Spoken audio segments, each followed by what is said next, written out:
Pagtestigo ni dating Senator Laila De Lima sa ICC, hindi tututulan ng Malacanang. Brigada Maricar Sargan, ibrigada mo!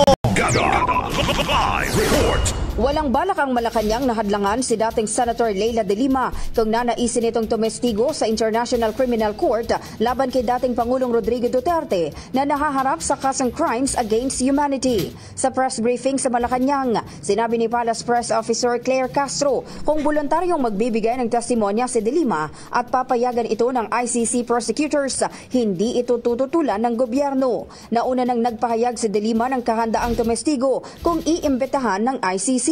Maalalang una nang inimbestigahan ni De Lima ang Davao Death Squad noong siya pa ang chairperson ng Commission on Human Rights. Isa rin siya sa mga naghain ng reklamo sa ICC kung saan ipinadala niya ang opisyal na komunikasyon kahit siya ay nakakulong.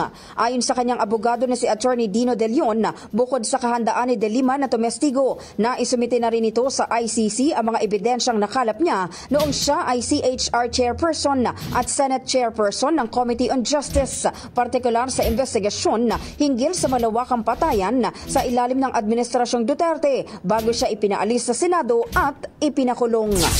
In the heart of changing lives, ito si Brigada Maricar Sargan ng 105.1 Brigada News of Manila, the Music and News Authority. Ronda Brigada. Ang bahaging ito ay hatid sa atin ng Guard C Plus with Zinc Capsule. Always protektado ang kalusugan.